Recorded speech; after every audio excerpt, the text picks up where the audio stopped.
Hoje nós vamos continuar os nossos estudos que estamos fazendo acerca do livro Boa Nova, que é esse livro psicografado por Chico Xavier, pelo espírito Humberto de Campos, que vai trazer um pouquinho para nós dessas configurações evangélicas que dentro do Novo Testamento às vezes se perderam ou então os discípulos optaram por não registrar.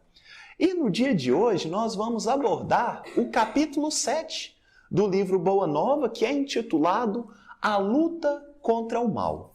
Um capítulo muito interessante porque vai ressaltar para nós que os próprios discípulos no colégio apostólico, junto da tutoria do mestre, ali daquele cuidado, daquele amparo com Jesus, eles também tinham dificuldades. Dificuldades como nós. E nesse capítulo em específico, nós vamos conhecer um pouco mais do apóstolo Tadeu, ou Judas Tadeu. Nós temos o Judas Iscariotes, que advém da cidade de Iscariotes, e o Judas Tadeu. Então hoje nós vamos conhecer um pouco mais dessa personalidade e a dificuldade que ele tinha e como se deu esse diálogo dele com Jesus. E diz assim, no capítulo 7 do livro Boa Nova, a luta contra o mal. De todas as ocorrências da tarefa apostólica, os encontros do mestre com os endemoniados constituíam os fatos que mais impressionavam os discípulos.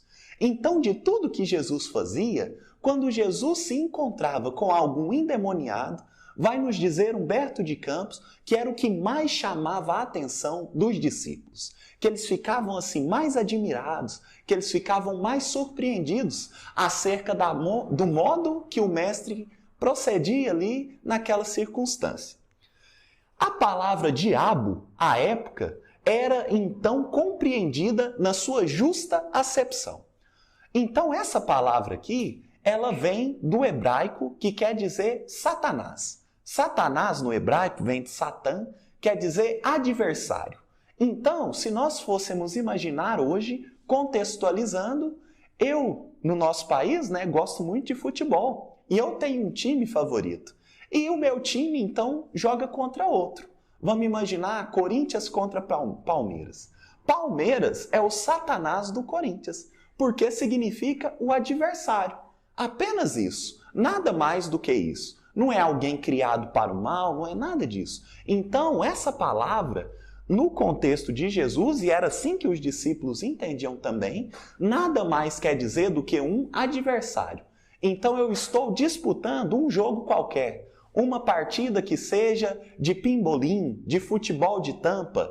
O meu amigo que está contra mim é o meu adversário naquele momento. E nesse sentido, Tadeu era o que ficava mais impressionado e se maravilhava com tudo que Jesus fazia frente aos endemoniados. Então, de todos os discípulos, de todos os 12 do colégio apostólico, Tadeu era aquele que mais se regozijava, aquele que mais se espantava ao ver as ações do mestre. E um dia, Jesus foi com Tiago e João, os dois filhos de Zebedeu, para Cesareia de Filipe. Então Jesus, juntamente com dois de seus discípulos queridos, filhos de Zebedeu, foram rumo a Cesareia de Filipe. E uma pobre mulher foi trazida até Judas Tadeu, para que ele anulasse a atuação de espíritos que a subjugavam. Então foi trazido até Tadeu uma mulher que padecia um caso de obsessão, para que ele pudesse, assim como Jesus, entre aspas, curá-la. Assim como Jesus, que ele pudesse expulsar os demônios. E mesmo com todo o seu esforço e boa vontade, ele não conseguiu. Então Tadeu tentou com todo o seu coração, com toda a boa vontade que lhe era característica, mas ele não conseguiu auxiliar aquela mulher que lá se encontrava. Somente depois, com o auxílio de Jesus, foi possível que aquela moça atormentada recuperasse. Nesse sentido, então, Tadeu ficou muito triste. Ele ficou pensativo porque ele não conseguiu. Ele ficou assim bastante pesaroso e as questões passavam na sua mente. Questões como: por que razão Jesus não lhe transmitiu automaticamente o poder de expulsar os demônios malfazejos? Então, por que razão o mestre não transmitiu para ele automaticamente o poder de expulsar os demônios? Essa era uma questão que passava na cabeça dele. Porque assim ele poderia dominar os adversários da causa divina. Então, para ele era algo como óbvio. Se Jesus tivesse permitido a ele o poder de expulsar os demônios, ele iria contribuir bem melhor na causa divina, porque iria extirpar, iria extinguir todos os seus adversários. Então ele ficava refletindo sobre isso. Mas não só isso, ele refletia também um pouco mais. Se era tão fácil para Jesus a cura integral dos endemoniados, por que motivo não provocava ele, de uma vez só, a aproximação geral de todos os inimigos da luz, a fim de que a sua autoridade fosse definitivamente convertida para o reino de Deus? Acerca de que todos eles se encontrassem, depois da atuação de Jesus, convertidos? Então esse questionamento de Tadeu era muito lógico, porque se Jesus tinha tanto poder, tanta autoridade acerca daqueles espíritos, por que não reunia todo mundo daquela região e de uma vez só expulsava todos? Então era uma pergunta que tinha cabimento, tinha fundamento. Então ele formulava essas questões na sua mente. Por que Jesus não me transfere a habilidade de expulsar demônios? Ou então, se eu não posso, por que ele já não reúne todo mundo e expulsa todos de uma vez? Isso ficava na sua cabeça, ele ficava pensativo.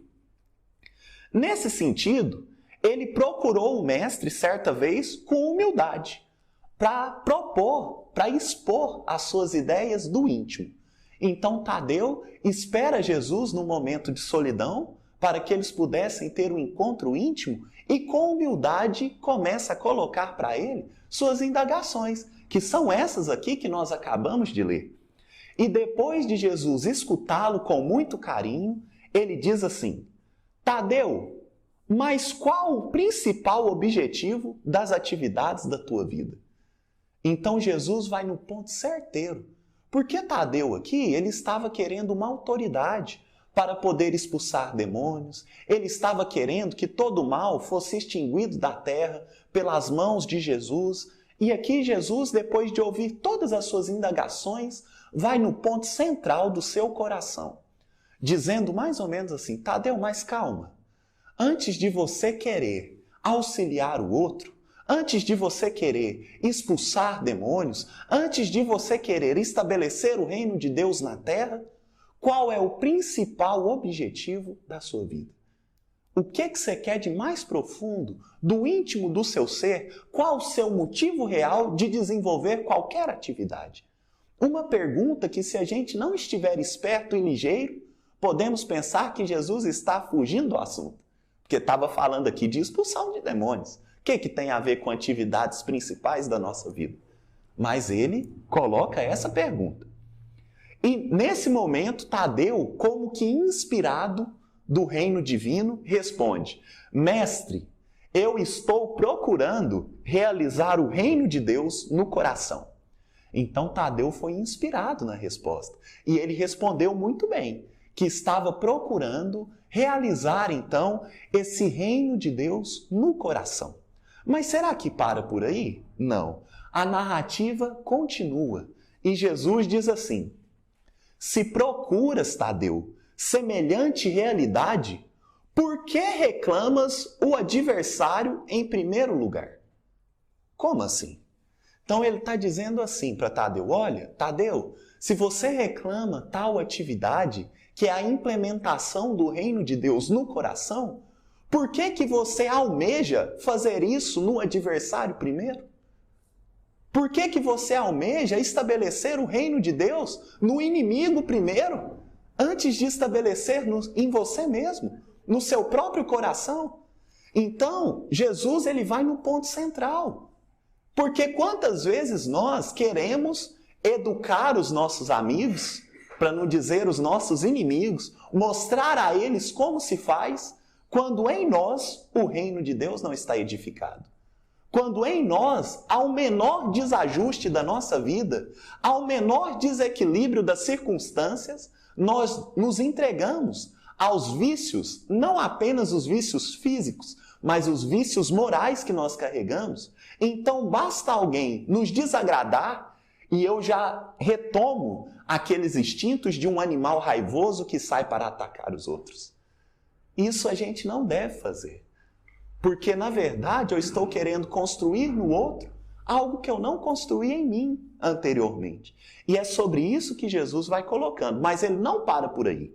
Ele continua dizendo assim: se buscamos atingir o infinito da sabedoria e do amor em nosso Pai, indispensável se faz reconheçamos que todos somos irmãos no mesmo caminho. Então, o que é que ele está dizendo aqui?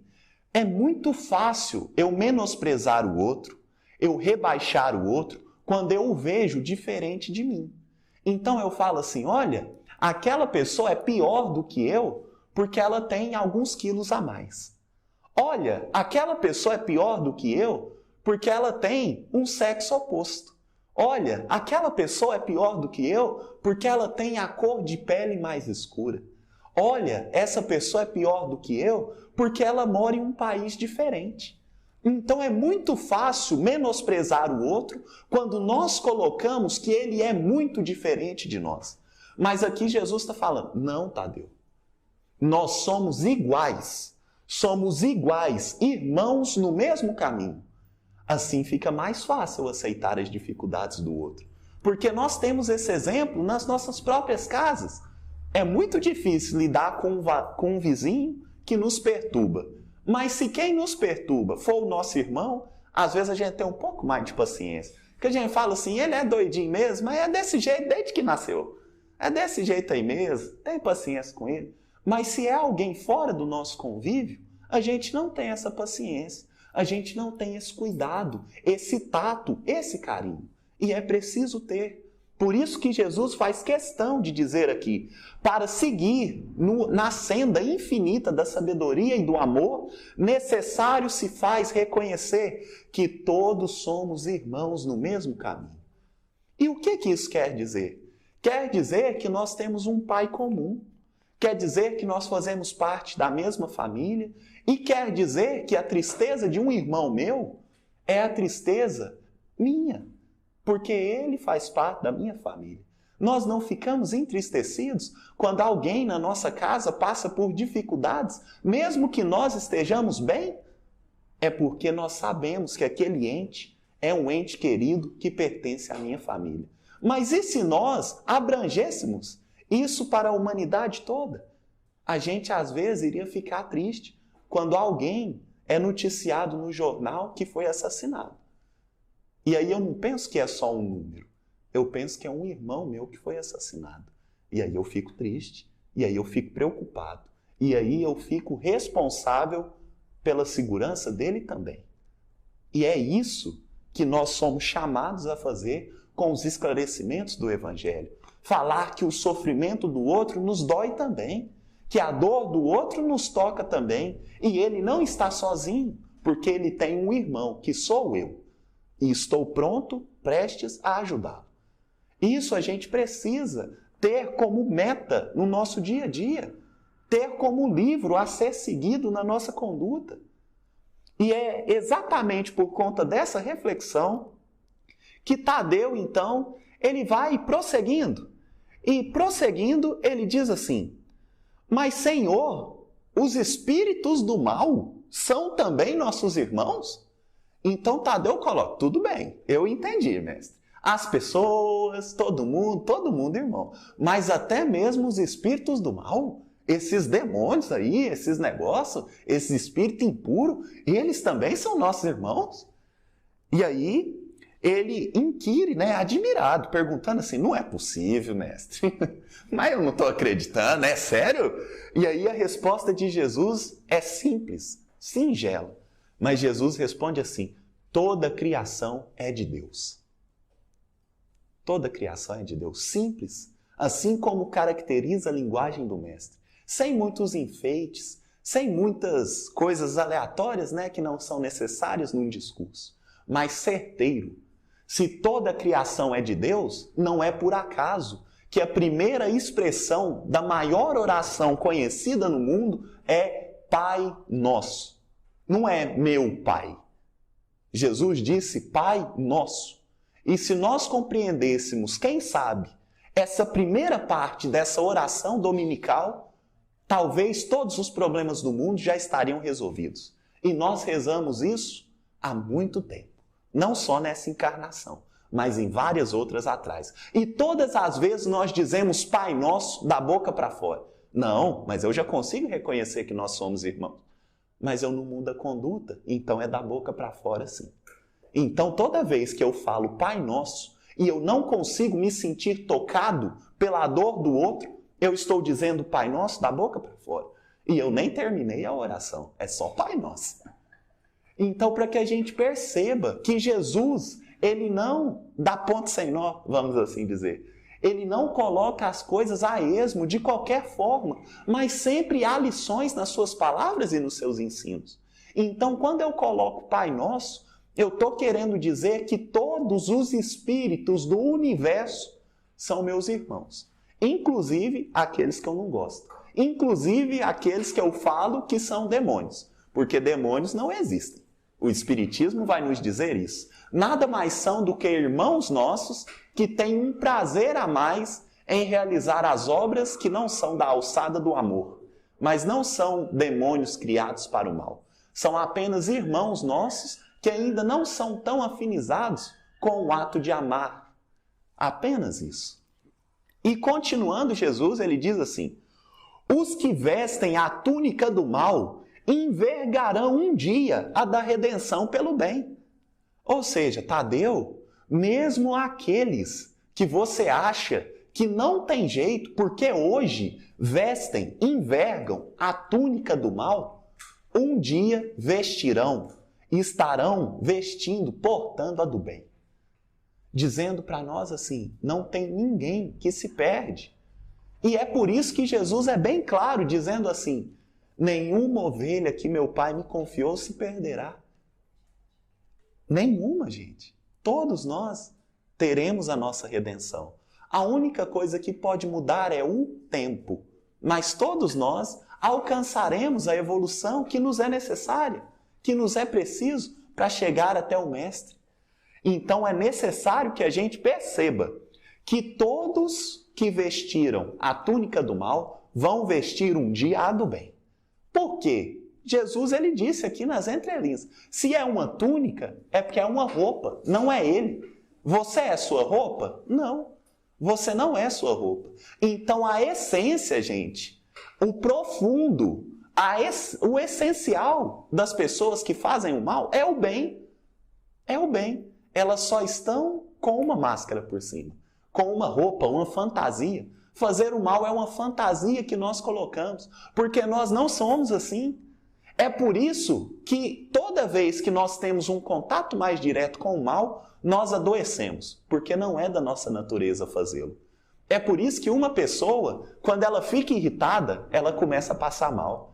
É por isso que uma pessoa, quando ela fica triste, ela começa a passar mal. É por isso que uma pessoa, quando ela fica com medo, ela começa a passar mal, porque isso não é da nossa natureza. Nossa natureza é ser feliz. Nossa natureza é ser paciente. A nossa natureza é ser ativo no auxílio do nosso irmão. E toda vez que nós não fazemos isso, não precisa nem ir no médico. É doente. E todos nós somos. Todos nós somos. É por isso que nós estamos num planeta que é chamado de provas e expiações, mas que nós poderíamos chamar também de hospital-escola. Porque tem um tanto de doente aprendendo um tanto de coisa. E eu sou um deles. Todos nós o somos. E é por isso que nós temos que ter compaixão com os nossos irmãos. Porque às vezes, se o meu problema é nos rins, o dele é na mão. Mas é dois doentes. É dois doentes. Às vezes o meu problema é no pé, o dele é na cabeça. Mas é dois doentes ainda, gente. Não mudou. Tá os dois no hospital. Os dois.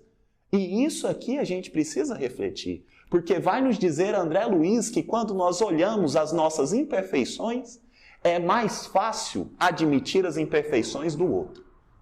É mais fácil. Porque quando você pensa assim, nossa, ele erra mesmo, erra. Mas quando você pensa assim, eu erro, ele erra, aí fica mais fácil. Fica muito mais fácil, fica mais suave. Você fala, tá tudo bem, meu amigo, que eu também erro. Agora, se você coloca que só o outro erra, aí é um pouco mais complicado essa percepção. Mas não findou-se o diálogo. Jesus continua. Ele diz, depois disso, né? Ele fala assim, acaso, Tadeu, poderias duvidar disso? Então ele fala assim, Tadeu, todos que vestiram a túnica do mal, vestirão a do bem. Por acaso você vai duvidar disso?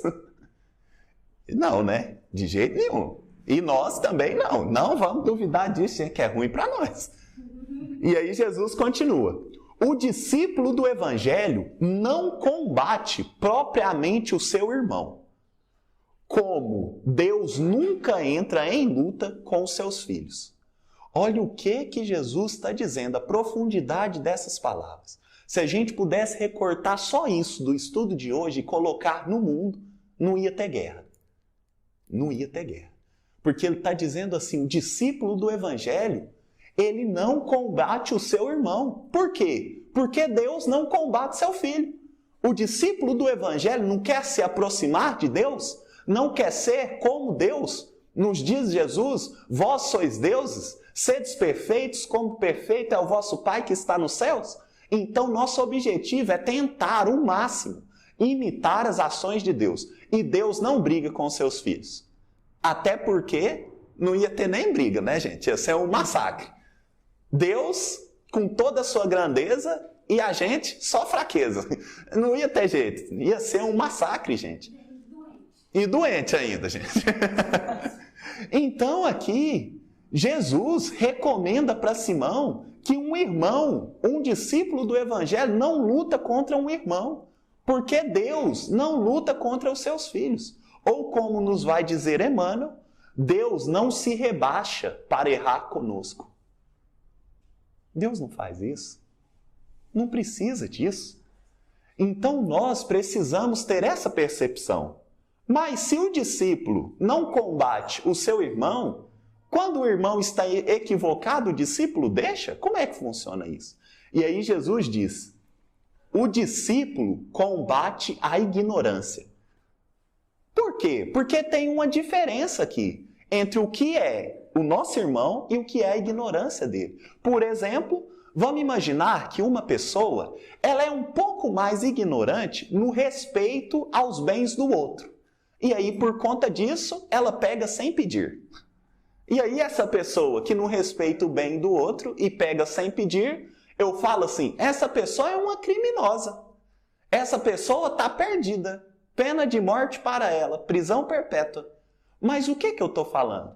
Eu estou falando que essa pessoa que furta os bens do meu ou do meu amigo, ela só é isso, mas ela não é isso. Sabe por quê? Ela é mais do que isso. Às vezes ela sim gosta de pegar os bens do outro. Mas às vezes, por mais que ela faça isso, ela pode ser um bom filho. Alguém já parou para pensar? Ela pode ter, às vezes, um apreço pela arte. Ela pode escrever poesia. Ela pode fazer, às vezes, música. Ou pode ter um filho e ser um ótimo pai, uma boa mãe. Isso está para além da nossa percepção. Porque eu estou querendo enxergar só um lado da pessoa. Ah, mas eu não acredito muito bem nisso não, Tiago. Mas somos nós. Nós também somos assim. Porque todos nós temos uma falha. Temos um defeito que nós conhecemos. Mas nós sabemos que nós não somos esse defeito. Porque tem hora que a gente faz coisa errada, mas tem hora que a gente faz coisa boa de um tanto, você até assusta. Você fala, como é que eu fiz isso? Mas por quê? Porque nós não somos só falhas. Nós temos virtudes. E é por esse olhar que Jesus nos convida a olhar o nosso semelhante. Não é menosprezando o seu erro, não. Não é perdoando de qualquer forma, não. Porque Deus, se Ele é bondade, Ele também é justiça. Entretanto, Ele também é amor. Então, Ele sabe ver o potencial onde a gente não sabe. Porque se nós dizemos que Deus é onipresente, como que eu posso dizer, por exemplo, que existem pessoas no mundo que não têm Deus no coração? Então aquela pessoa criou um lugar que Deus não entra? Ela é mais poderosa que Deus? Porque Deus é onipresente. E aí, como é que faz? Aí precisa voltar e ler as primeiras questões do Livro dos Espíritos. Porque lá fala que Deus é onipresente. Então, se eu falo que tem lugar que não é de Deus, é porque eu tenho que voltar e ler as questões primeiras do Livro dos Espíritos. Porque Deus é onipresente. Mas se eu consigo dizer que lugares não são de Deus, ou que pessoas não têm Deus no coração, é por quê? É porque Deus não está lá, ou é porque eu não consigo vê-lo? Acho que é porque nós não conseguimos vê-lo. E aí nós dizemos que ele não está presente. Assim, como nós falamos, Deus, por que você me abandonou? Será que ele nos abandona ou nós não conseguimos percebê-lo? É mais ou menos sobre isso a reflexão que Jesus está fazendo com Tadeu, dizendo assim, nós combatemos a ignorância do nosso irmão. Então, se ele é preconceituoso, eu não vou matar ele.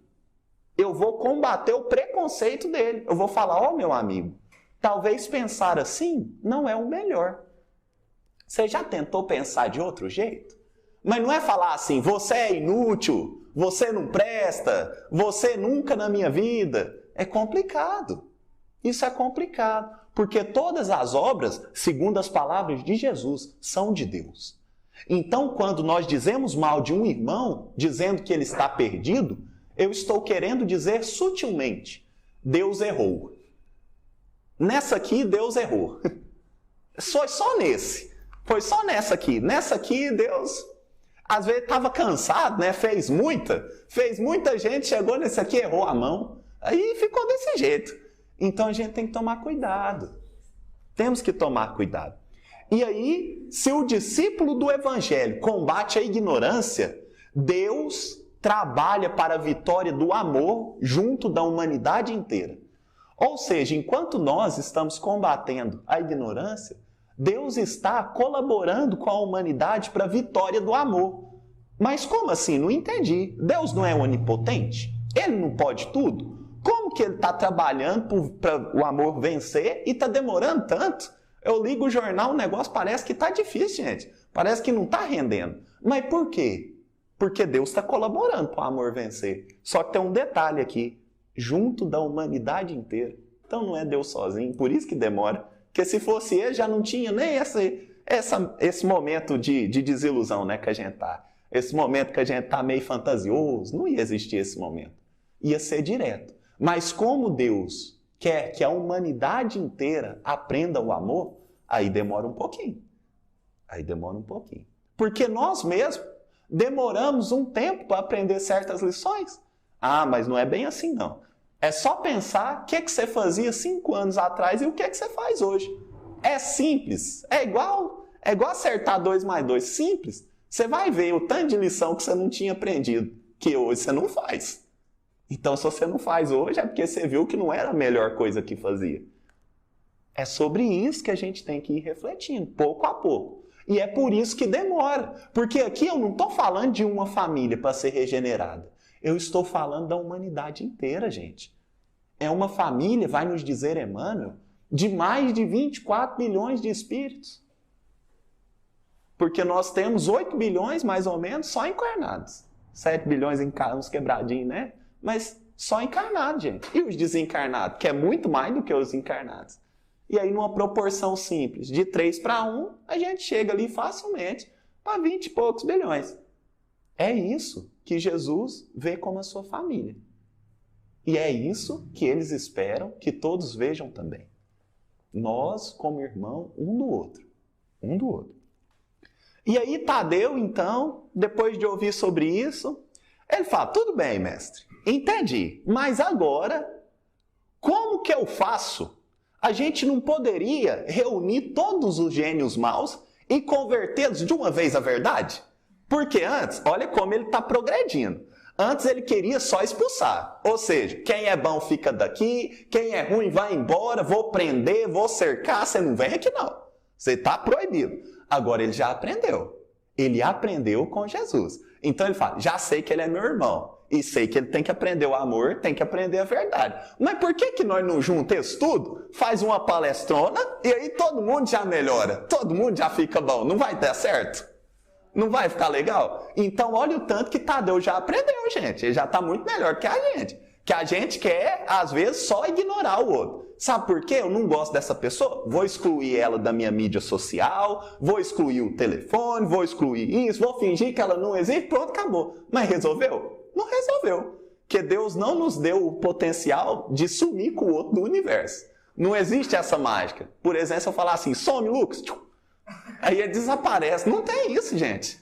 Então nós precisamos aprender a conviver com o outro. E talvez seja por isso que nós estamos encarnados. Porque nós somos obrigados a conviver. Ainda mais se for na mesma família, gente. Aí é obrigado mesmo. Porque aí é até o sangue que é o mesmo. Para não ter erro. Não ter erro. Mas aí, depois, diante, né, dessa questão que Tadeu coloca, por que não junta todo mundo para a gente converter? Jesus pondera da seguinte forma. E por que motivo Deus não faz assim? Então, Tadeu fez uma pergunta e Jesus fez outra. Seu plano é muito bom, não é, Tadeu? Você está pensando que seu plano é muito bom, você está muito inteligente, mas Deus é a inteligência suprema. Por que ele não fez assim? Aí Tadeu deu uma balançada, né? Porque se a minha ideia é boa e eu acho que vai resolver o problema da humanidade, por que Deus já não fez? Porque eu acho, eu não tenho certeza não, eu acho que Deus é mais inteligente do que eu. Então precisa refletir. E aí Jesus faz essa pergunta de volta, mas para não constranger muito Tadeu, ele mesmo já complementa. Ele coloca, porventura teríamos nós uma substância de amor mais sublime e mais forte do que a do seu coração paternal? Então o que ele está dizendo? Olha, Tadeu, você quer convencer a todos. Junta todo mundo para convencer a todos. Mas por que Deus não fez isso? Porque Ele é o que tem mais amor. Ele é o que tem mais amor, o que é o mais inteligente. Por que Ele não fez assim? E aí Jesus complementa. Tadeu, jamais esqueçamos o bom combate. E aí a gente fala, essa resposta não é a certa, né? Porque está falando de converter todo mundo, está falando por que Deus não converteu, que Deus é o maior amor. E aí Jesus responde as duas perguntas com uma só resposta, falando para a gente não esquecer o bom combate. Mas aí a gente tem que lembrar com a pessoa do Novo Testamento, com a pessoa da literatura evangélica, que melhor compreendeu a noção de bom combate. E nós estamos falando de Paulo de Tarso. E Paulo de Tarso, ele fala, ao final da sua vida, venci e lutei o bom combate. E o que ele estava dizendo? Para quem gosta mais das cartas de Paulo, das epístolas, vai bem compreender que ele narra para nós um combate ferrenho. Inclusive em Efésios, ele manda a gente pôr até armadura. Ele manda pôr capacete da salvação, escudo da fé, espada da palavra de Deus, ele manda até vestir uma armadura. Entretanto, que guerra é essa? Porque Jesus já disse que o discípulo do evangelho não combate o seu irmão. Que bom combate é esse? E aí Paulo coloca, é o combate do homem novo contra o homem velho. E esse combate ele não é externo. Não é um homem idoso contra um jovem. Não é isso. É dentro de nós. É os nossos vícios, as nossas más inclinações e a nossa tentativa de nos tornarmos melhores. Esse simboliza o homem novo. A tentativa de não cometer mais os erros do passado. E o homem velho é esse que fala, vamos errar mais uma vez só? E aí, essa uma vez só não para. É para sempre. Então é esse o combate. Por isso que Jesus diz, antes de convencer a todos, Tadeu, de convertê-los todos de uma só vez, não esqueça do bom combate. Ou seja, não esqueça de firmar em você as lições do Mestre, as minhas lições, que são amparadas em Deus. Não esqueça de colocar firme em você a lei do amor. Porque como você vai pregar algo que você não tem? É mais ou menos assim o tom da conversa que vai colocando Jesus. E aí, então, ele coloca, o que o Senhor faz e fala. Mas aqui nós vamos pegar uma referência para nos ajudar um pouquinho. Porque no capítulo 1, que chama Em Torno da Prece, num livro da série André Luiz chamado Entre a Terra e o Céu, nós vamos encontrar uma fala do ministro Clarencio. E ele vai dizer algo interessante para nós, pois ele diz assim, falando com André: o Senhor tolera a desarmonia, a fim de que, por intermédio dela mesma, se efetue o reajustamento moral dos espíritos que a sustentam, de vez que o mal reage sobre aqueles que o praticam, auxiliando-os a compreender a excelência e a imortalidade do bem, que é o inamovível fundamento da lei. O que o Clarencio diz aqui? Olha, se eu padeço mal, se eu sofro mal, é porque é bom para mim, me ajuda a compreender o bem. Ou seja, se eu vivencio o mal na minha vida, suspeite que é porque você não compreende o bem na sua vida. Então vem o mal para você compreender um pouquinho melhor. E permitido por Deus. É isso que está nos dizendo Clarencio.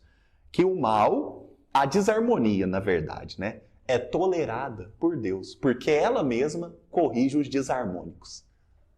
Isso é uma coisa interessante da gente pensar. Isso é uma coisa interessante. Porque vai nos dizer Joana de Ângeles que o mal que os outros me fazem não me faz mal.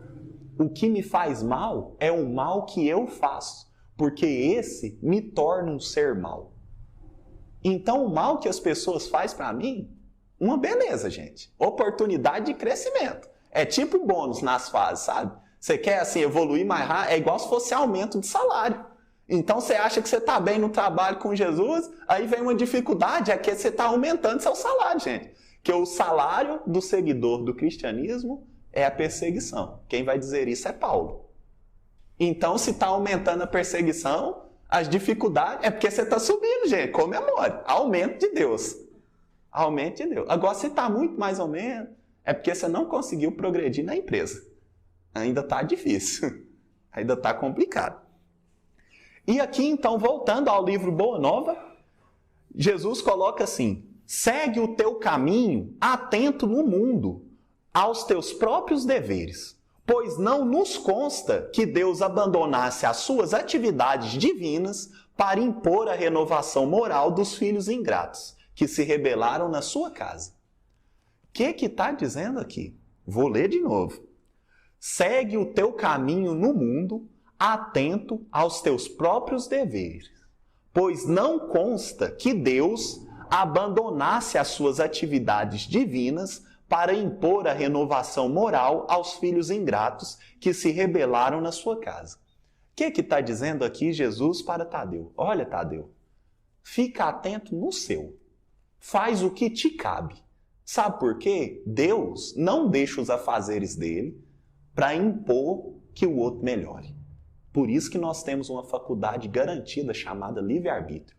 Eu não estou lá em casa pronto para errar e aparece Deus e fala: pare, meu filho. Não tem isso.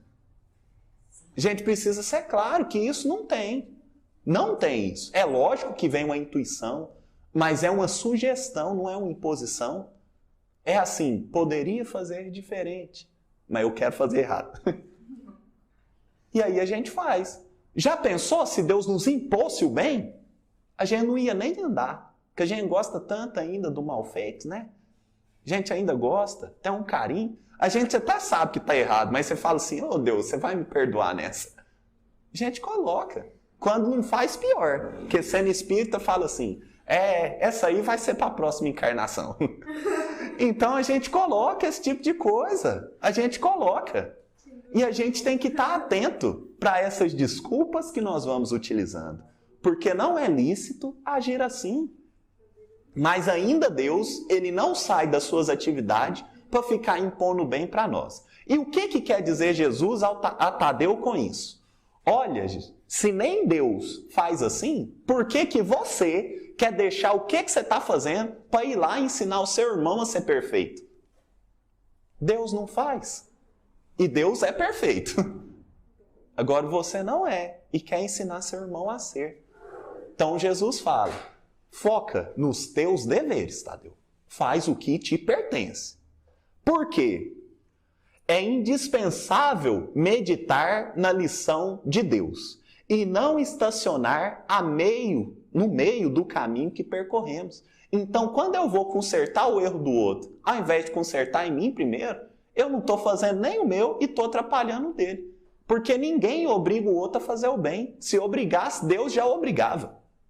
Deus já obrigava. Então, quando você acha que você vai convencer, salvar o outro, ninguém faz isso, gente. Porque Jesus esteve no mundo e não salvou todo mundo de uma vez. Respeitou o livre-arbítrio daqueles que, inclusive, escolheram matá-lo.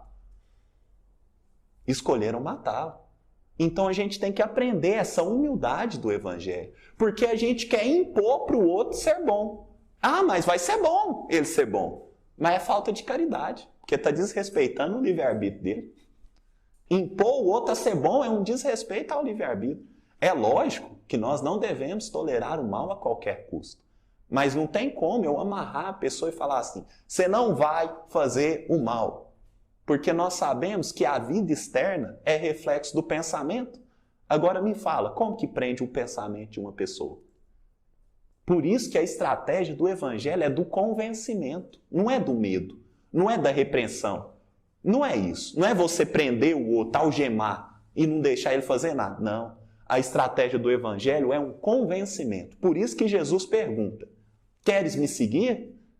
Quer vir ser pescador de homens? Pedro, André, deseja vir comigo recolher os bens do céu? Levi.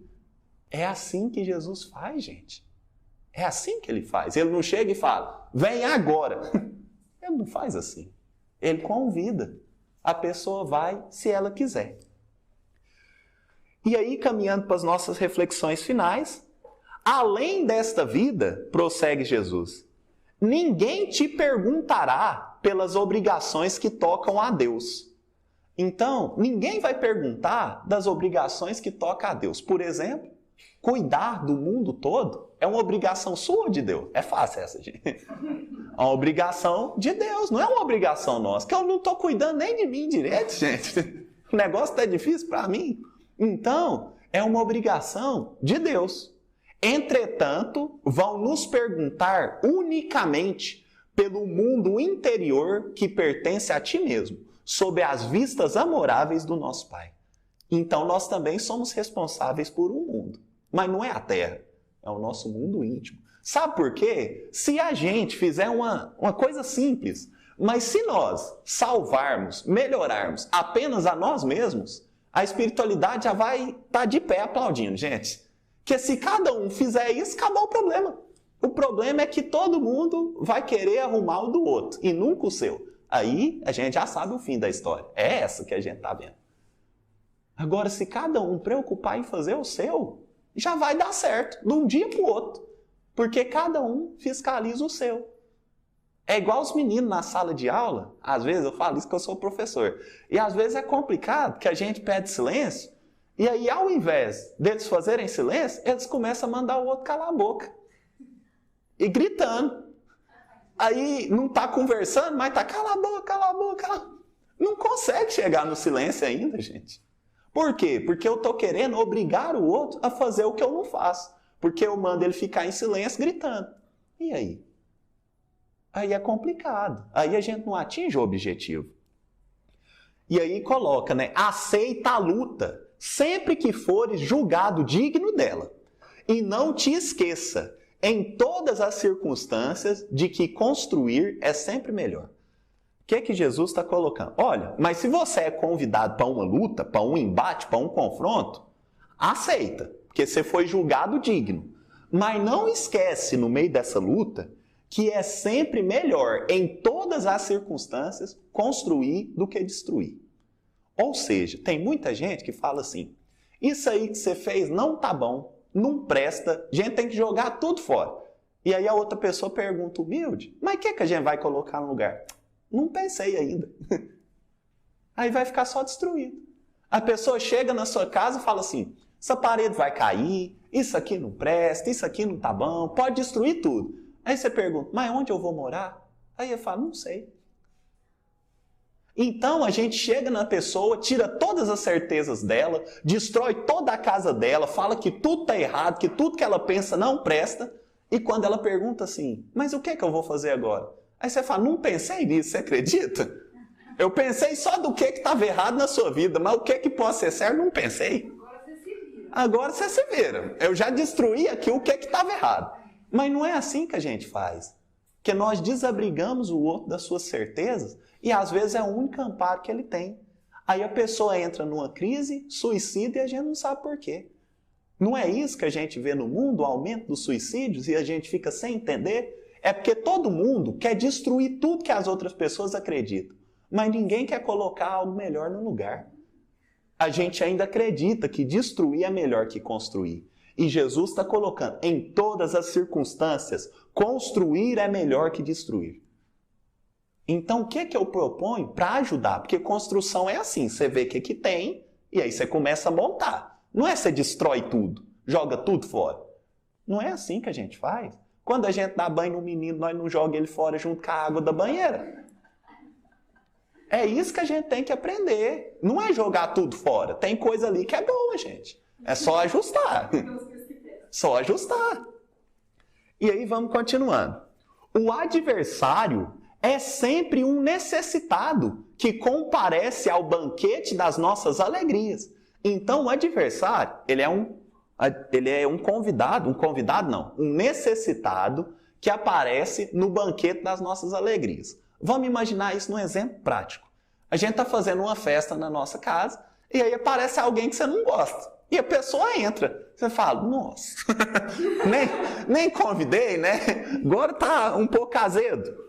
E aí essa pessoa entra, embora não o tenha convocado. Então você não convocou, você não convidou. E essa pessoa chega, convidando somente os aflitos, os simples, os de boa vontade. Então você convidou só os simples, os humildes, os de boa vontade, os seus amigos. E aí chegou alguém que é o seu adversário. E encarando a sua vinda como oportunidade de trabalho de que Deus nos julga digno. Ou seja, se entrou um adversário numa festa que você não convidou ele, não se desespere. Não mande ele embora. Pensa assim, Deus me considerou digno de ajudar ele e me deu essa oportunidade de trabalho. Olha que beleza. É isso que Jesus está falando. Então, eu estou bem tranquilo na minha vida só com pessoa que eu gosto. Aí, de repente, vem alguém não sei da onde, gente. Vem alguém eu não estava nem esperando. Um parente que nunca falou comigo, vem de outro estado, vai parar lá em casa. Você fala, meu Deus. E aí, o que acontece? Vai nos dizer aqui Jesus que é uma oportunidade de trabalho que Deus te julgou digno. Te julgou digno. Tem gente que fala assim, fulano só me procura quando precisa. Maravilhoso, gente. Por quê? Porque ele pelo menos te julga digno de ajudar. Porque às vezes as outras pessoas que ele procura não ajudam ele. Então você está recebendo uma condecoração, uma medalha, porque você é bom. Você ajuda quando ele procura. Por isso que ele te procura quando precisa. Senão não procurava. Pergunta, você procura quem não ajuda? Não procura. Então se te procura é porque você ajuda. E isso é bom. Porque Jesus andava cercado de uma multidão. Aí chega 2, 3 falando assim, fulano me ajuda, você já quer sair correndo. Não tem como, gente, seguir o mestre dessa maneira. Porque Jesus sabia administrar todo mundo que vinha só porque precisava, gente. Eles chegavam para Jesus, a gente pensa uma multidão amorosa, mas não é não, gente. Era uma multidão assim, vai me curar aqui, resolve o meu problema. Era desse jeito. E não tem registrado na Bíblia que Jesus falava assim, vai embora, gente, acabou, não tem mais bobo aqui não. Não tem isso. Tadeu, então, depois dessas orientações do mestre, diz assim, palavras sábias, mas do que eu preciso para espantar essas entidades sombrias? Então eu falo assim, palavras sábias, mestre, mas se aparecer uma mulher igual essa aqui, como é que eu faço para espantar que eu não consegui? E aí Jesus finaliza dizendo assim, voltemos assim ao início das nossas explicações. Pois, para isso, necessitas da edificação do reino no interior do teu espírito, sendo este o objetivo da tua vida. Só a luz do amor divino é bastante forte para converter uma alma à verdade. Então, não é um discurso palavroso, né? A gente fala muito, fala bonito, mas não é isso que ajuda ninguém. Às vezes até a gente fica impaciente. É o amor, gente. E é por isso que Jesus está falando. Sabe por que não deu certo? Porque você não edificou o reino dentro de você. Então você queria expulsar só com palavras. E é por isso que o Espiritismo vai nos dizer que não tem receitas, não tem um canto que você fala e aí sai o Espírito, fez o processo de desobsessão. Não é assim. Você fala assim, uma palavra, fala outra, acabou. Não é isso. Você pode rezar o Pai Nosso. Se não for do seu coração, não adianta, gente. Não adianta. Por isso que o Espiritismo vai dizer assim, não tem fórmula para oração. Porque é a oração do seu coração. É o que você sente naquele momento. Se for sincero, vai funcionar. Agora, se não for, não tem como. Porque aí falta amor em você. Falta amor em você. E aí uma última citação. A gente vai ter no livro No Mundo Maior, do André Luiz, no capítulo 4, um ensino do benfeitor Calderaro. E ele fala assim para André, só contextualizando, André e Calderaro, eles estavam de frente, um caso de irmãos assim, que tocava em nós, né, aquele sentimento de empatia. A gente ficava até triste por conta da situação que eles encontravam. E aí André queria fazer alguma coisa. E é justamente por isso que Calderaro responde, com a nossa cultura, André, os efeitos, quanto possível, e com a nossa cultura retificamos, ou seja, tentamos acertar os efeitos, quanto possível, e só os que amam conseguem atingir as causas profundas. Ora, os nossos desventurados amigos reclamam intervenção no íntimo para modificar as atitudes mentais em definitivo. E nós ambos, por enquanto, apenas conhecemos, mas não sabemos amar. Então, André queria fazer alguma coisa, queria intervir, dizer algo. Mas Calderaro falou, não, André, nossa cultura nos ensina a combater só efeito. Mas para chegar no íntimo do coração das pessoas, para transformá-las, é necessário amor. E a gente, por enquanto, conhece, mas não sabe amar. Porque a gente conhece as palavras de Jesus. A gente conhece o Evangelho. Às vezes sabe até o versículo específico da Bíblia, que fala assim, amarás ao próximo como a ti mesmo, mas não faz. Então a gente conhece e não sabe amar. E é isso que precisa para tocar o íntimo do coração das pessoas. Por isso que no mundo ainda hoje há o mal, mesmo com tantos templos religiosos que conhecem o Evangelho, porque nós conhecemos sem saber amar. E aí finaliza, capacita-te, pois ninguém pode dar a outrem aquilo que ainda não possua no coração. Vai, trabalha sem cessar pela tua grande vitória. Zela por ti e ama o teu próximo, sem esquecer que Deus cuida de todos nós. Então faz o seguinte, e isso para nós. A gente faz a nossa parte, auxiliando o próximo naquilo que dá, não é impondo, mas é auxiliando, oferecendo um outro caminho para a vida dele. Se ele quiser, ele segue, se ele não quiser, nós respeitamos. E nós não podemos esquecer que nós cuidando de nós, os nossos irmãos cuidando deles próprios, Deus ainda cuida de tudo. E é orgulho a gente querer resolver um problema que cabe apenas a Deus. Então que nós sejamos humildes e não ousamos, né, dizer que o mundo está perdido. Que a gente não ouse dizer que o mundo se perdeu, porque isso é dizer assim, Deus abandonou o mundo. Deus deixou de fazer o que é função dele. Mas ele não faz isso. Quem faz isso somos nós. Muito obrigado pela paciência de todos. Tenha uma boa volta a casa, gente.